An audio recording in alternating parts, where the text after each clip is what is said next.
మనకు ఆర్టీసీ బంద్ కి సంబంధించి మరింత సమాచారాన్ని జేబీఎస్ నుంచి మా ప్రతినిధి కిరణ్ మనకి అక్కడి నుంచి లైవ్ లో అందించేందుకు సిద్ధంగా ఉన్నారు. కిరణ్ చెప్పండి, మొత్తంగా చూసుకుంటే ఆర్టీసీ బంద్ కొనసాగుతుంది, ప్రజలు కూడా తీవ్ర ఇబ్బందులు పడుతున్నారు. దీనికి సంబంధించి అప్డేట్స్ ఏంటి కిరణ్?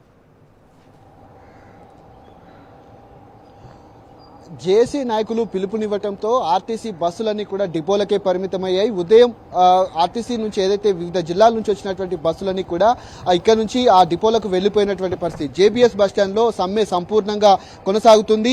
ఇటు ప్రైవేట్ డ్రైవర్లను పెట్టి కొన్ని బస్సులను నడిపించాలనుకున్నప్పటికీ కూడా పూర్తి స్థాయిలో ఎక్కడికక్కడ వైఫల్యం చెందిందని కూడా రాష్ట్ర ప్రభుత్వం వైఫల్యం చెందిందని చెప్పుకోవచ్చు. ఇటు ప్రయాణికులు కూడా సొంతూళ్లకు వెళ్లేందుకు చాలా మంది ఇక్కడ వెయిట్ చేస్తున్నటువంటి పరిస్థితులు మనకు కనిపిస్తా ఉన్నాయి. ఈ నేపథ్యంలోనే పూర్తి స్థాయిలో రాష్ట్ర వ్యాప్తంగా బస్సులన్నీ కూడా డిపోలకే పరిమితమైనటువంటి పరిస్థితి మనకు కనిపిస్తుంది. జేబీఎస్ బస్టాండ్లో ప్రయాణికులు లేక ఇటు బస్సులు లేక ప్రయాణికులంతా కూడా ఎదురు చూస్తున్నటువంటి దృశ్యాలు మనకు కనిపిస్తా ఉన్నాయి.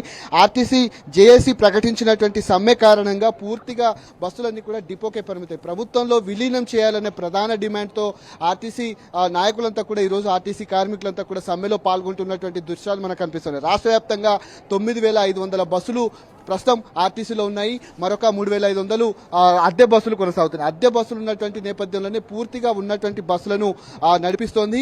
కొన్ని మహాలక్ష్మి స్కీమ్తో నడిచేటువంటి బస్సులు ఏవైతే ఉన్నాయో వాటిని కూడా నడిపిస్తున్నటువంటి పరిస్థితి మనకు కనిపిస్తుంది. ముఖ్యంగా ఆర్టీసీలో బస్సులు లేకపోవడంతో నగరంలోని పలు బస్టాండ్లలో పూర్తిగా అయితే పోలీసులను మోహరించి బందోబస్తును కూడా కొనసాగిస్తూ ఉన్నారు. ఇటు డిపో మేనేజర్లు కూడా కార్మికులపై ఒత్తిడి కూడా తెస్తున్నట్టుగా మనం అయితే అర్థం చేసుకోవచ్చు.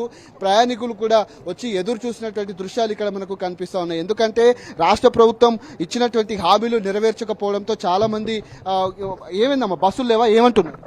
బస్సులు లేవంటున్నారు సార్. చాలా ఎక్కడికి వెళ్ళాలి? నువ్వు ఎక్కడికి వెళ్ళాలి? నువ్వు ఎక్కడికి పోవాలి? నేను జైరాబాద్ వెళ్ళాలి. ఏమంటున్నారు? ఎంతసేపు అయ్యా నువ్వు వచ్చి? చాలాసేపు అయింది, 2 గంటలు అవుతుంది. ఏమంటున్నారు అధికారులు? ఏమన్నా అంటున్నారా? ఆర్టీసీ వాళ్ళని మాట్లాడినావా? ఎవరితో మాట్లాడినాము. ఇప్పుడు లేవు బస్సులు, ఇంకేం రావు, ఇప్పుడు మీరు పోవాల్సిందే అని అంటున్నారు. ఎన్ని గంటలు అవుతుంది? 2 గంటలు అవుతున్నా నువ్వు నిల్చొని? 2 గంటలు. జహీరాబాద్ వెళ్ళాలి. సిటీలో ఎక్కడి నుంచి వచ్చినావు నువ్వు? ఇక్కడ సిటీ నుంచి ఎక్కడి నుంచి వచ్చినావు అంటున్నా? హైదరాబాద్ ఎక్కడి నుంచి వచ్చినావు నువ్వు? ఏ ప్లేస్ నుంచి? ఈసీఎల్. ఇది వారు చెప్తున్నటువంటి పరిస్థితి మనకు కనిపిస్తుంది. ఏమంటున్నారు అధికారులు? ఏమంటున్నారు? బస్సులు ఉన్నాయా? ఎంతసేపటి నుంచి మీరు? సార్ మేము 5 గంటల నుంచి ఉన్నాం ఇక్కడే. పాపం 5 గంటల నుంచి ఇక్కడే ఉన్నాం. పిట్లం పోవాలి, ఒక బస్సు లేదు, ఏం లేదు. ఇక కంట్రోలర్ అడిగితేనేమో లేదని చెప్తున్నాడు. సమ్మె అని మీకు తెలియదా? తెలియదు సార్, మాకు తెలియక వచ్చినాం, లేకపోతే ఎందుకు వస్తాం? ఇది వారు చెప్తున్నటువంటి పరిస్థితి. దాదాపు 2-3 గంటల నుంచి ఉన్నటువంటి బస్సులన్నీ కూడా లేకపోవడంతో ప్రయాణికులు పడిగాపులు కాస్తున్నటువంటి పరిస్థితి అయితే మనకు కనిపిస్తూ ఉన్నాయి. ప్రత్యామ్నాయ ఏర్పాట్లు చేయడంలో రాష్ట్ర ప్రభుత్వం పూర్తిగా వైఫల్యం చెందింది. ఖచ్చితంగా సమ్మె సంపూర్ణమైందని మనం అర్థం చేసుకోవచ్చు.